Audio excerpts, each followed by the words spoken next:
Orang yang memiliki jemaah, orang yang sudah dikagumi dari awal, orang yang dianggap luar biasa dari awal, ketika orang tersebut melakukan suatu kekeliruan, maka kekeliruan itu akan dibela dengan berbagai macam cara dan apapun caranya. Sebagaimana di video kemarin ketika saya membahas tentang Ustadz Abdul Somad, yang dimana ucapan tidak sesuai dengan tindakan. Di situ saya juga memberikan caption, barangkali Ustadz Abdul Somad sedang khilaf atau lupa. Namun pada kenyataannya dibela di situ, teman-teman. Dibela bahwa Ustadz Abdul Somad salam-salaman dengan ibu-ibu, wanita sepuh gitu ya. Tidak apa-apa, kita hargai usahanya untuk membela Ustadz Abdul Somad. Namun di sini kenapa Ustadz yang membuat kita kecewa adalah Ustadz Abdul Somad dan Ustadz Adi Hidayat. Dua orang ini dianggap tokoh yang sangat luar biasa di Indonesia, dakwahnya di mancanegara, tetapi memiliki beberapa kekeliruan. Dan kekeliruan itu tidak bisa kita tutup-tutupi dan kita bela, teman-teman. Terutama Ustadz Abdul Somad yang membela Ba'alawi membabi buta sampai mengatakan orang yang tidak percaya kepada habaib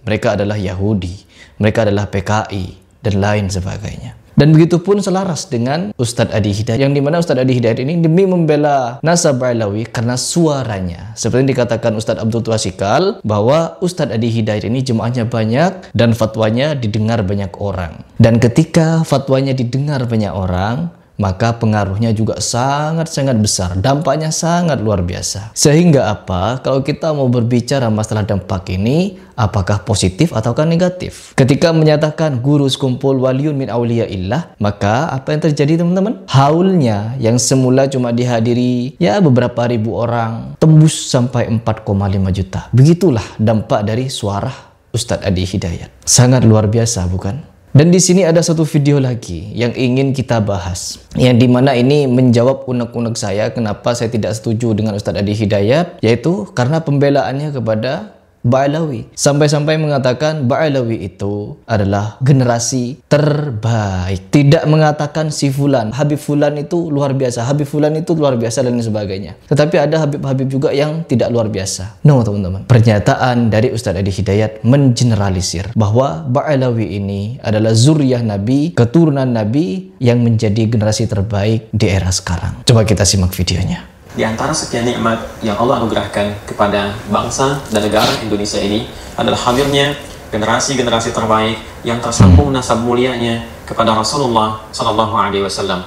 Tuh, di sini kita tandai ucapan beliau bahwa lahirnya generasi-generasi terbaik yang dimana nasabnya tersambung kepada Rasulullah SAW. Orang-orang yang menganggap dirinya paling mulia sampai mengatakan bahwa orang-orang di luar habaib, mereka itu tidak layak menikah dengan syarifah. Apabila ada syarifah dinikahi oleh mereka, maka apa yang terjadi? Mereka sholatnya, ibadahnya, segala amal perbuatan baiknya ditolak sampai dia bisa mengembalikan keperawanan syarifah. Apabila ada kiai yang menikahi syarifah, maka kiai tersebut tidak layak disebut kiai lagi. Layaknya disebut apa? Kalian sudah tahu videonya seperti apa. Kecongkakan mereka bahkan sampai mengatakan tisu bekas lap keringatnya Habib Umar, tahu ditawar berapa? 200 juta, teman-teman. Saking mereka ini ingin mengagungkan nasab mereka itu.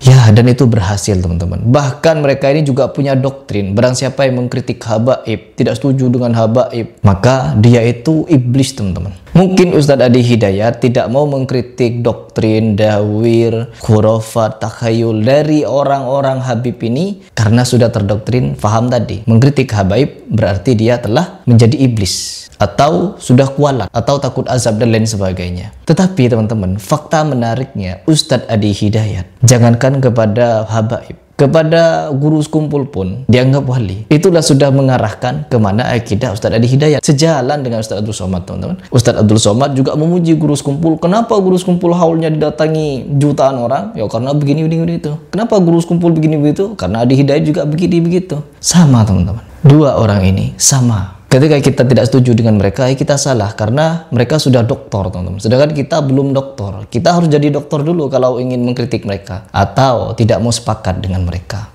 Ketika kita menceritakan tentang kisahnya Umar bin Khattab yang dikritik oleh wanita Quraisy, yang dimana wanita tersebut tidak setuju dengan fatwa Umar bin Khattab, lalu apa yang dilakukan Umar bin Khattab? Apakah beliau mengatakan, saya ini Amirul Mukminin loh, saya ini pemimpin Islam, saya pejuang Islam, saya dan lain sebagainya. Terus apakah Umar bin Khattab memaparkan skripsi? Tidak, teman-teman. Tindakan-tindakan murahan seperti itu tidak pernah dilakukan oleh Umar bin Khattab. Bahkan ketika asatid salafi dibully, diejek, direndahkan, ya, bahkan tanpa ilmu, mereka tidak pernah melakukan hal-hal sedemikian rupa, apalagi sampai seperti membawa skripsi orang. No, tidak teman-teman. Sama teman-teman. Yang muhibbinnya habaib merendahkan orang dengan cara seperti itu, yang habaibnya juga merendahkan orang dengan cara seperti itu, ngejek-ngejek, merendahkan, celengan semar dan lain sebagainya. Aduh, orang pribumi itu kalian mirip celengan semar. Ya Allah, lanjut dulu.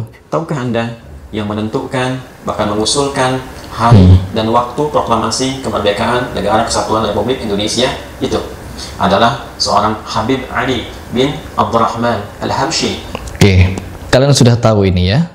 Ustadz Adi Hidayat memberikan penjelasan bahwa seluruh generasi habaib ini adalah orang-orang terbaik.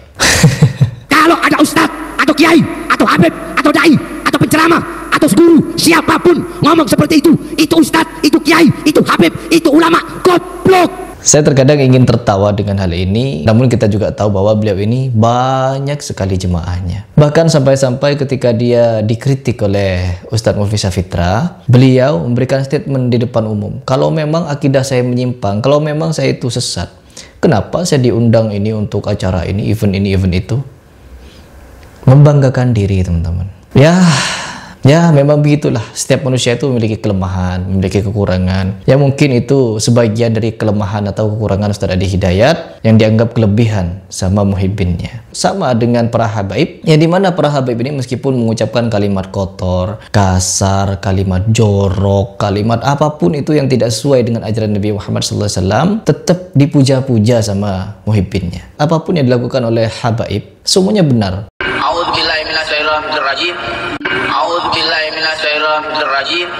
Tabat ya babil habib, tabat ya babil habib. Kita ini girang, kudu girang. Kita ini berada di bulan kelahirannya baginda Maulana Muhammad. Diperintahin sama Allah buat apa? Buat makanya kita guru kita Habib Hasan ngadain tiap hari majlis buat apa? Kita lihat tuh Abu Jahal. Yang udah dikatain sama Allah, tabat ya babil habib, udah jelas celaka. Tapi hadirin, ini Abu Jahal. Abu Lahab, bukan Abu Jahal. Kacau.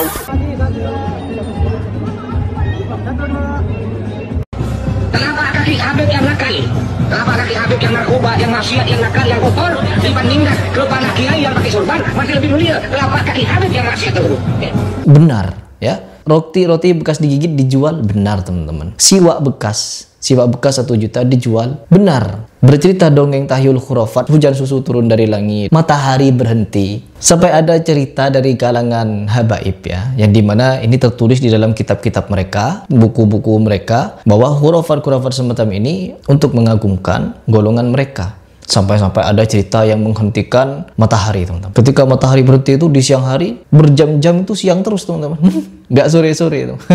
Sampai ditegur sama warga, tolong jangan berhentikan matahari, saya mau berbuka puasa katanya. Pada saat itu bulan Ramadan mungkin. Jadi dibuatlah matahari berhenti untuk menunjukkan kesaktiannya. Turun hujan susu, rantai emas turun juga dari langit. Mati, dikubur teman-teman, sudah mati, hidup ternyata di kuburan. Duduk di kursi emas lagi baca Quran. Apalagi banyak ya, banyak sekali mereka ini dongeng-dongeng khurafatnya. Tapi apa? Al-Ustadz Adi Hidayat tetap kokoh pada pendiriannya. Tidak boleh mengkritik, tidak boleh meluruskan. Tetapi apa? Ustadz Adi Hidayat ternyata juga akidahnya seperti itu. Tidak mungkin kalau dia itu akidahnya berseberangan dengan para habaib, mendiamkan. Karena beliau itu dinilai sebagai orang yang paling rasional, paling cerdas dan lain sebagainya.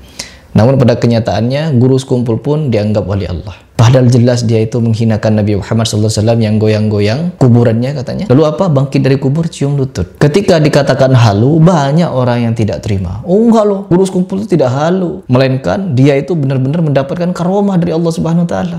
Karomah apa? Kalaulah memang ada fenomena makam Nabi Muhammad SAW bergetar, terbelah, bangkit dari kubur, apakah tidak heboh sejagat Arab itu? Apakah tidak akan heboh? Pasti heboh, pasti viral teman-teman, disiarkan di berita-berita. Tetapi pada kenyataannya tidak ada teman-teman, tidak ada. Melainkan apa? Itu hanya halu saja. Guru sekumpul itu berhalusinasi. Karena pada saat itu sedang sakit katanya, halu. Ketika dikatakan halu, banyak yang tidak terima.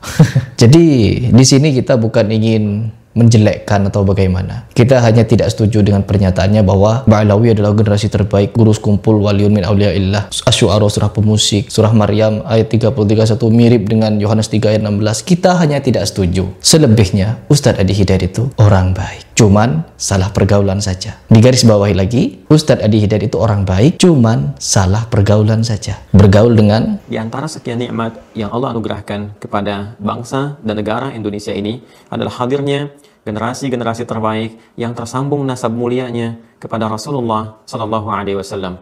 Tahukah Anda yang menentukan bahkan mengusulkan hari dan waktu proklamasi kemerdekaan Negara Kesatuan Republik Indonesia itu adalah seorang Habib Ali bin Abdurrahman Al-Habsyi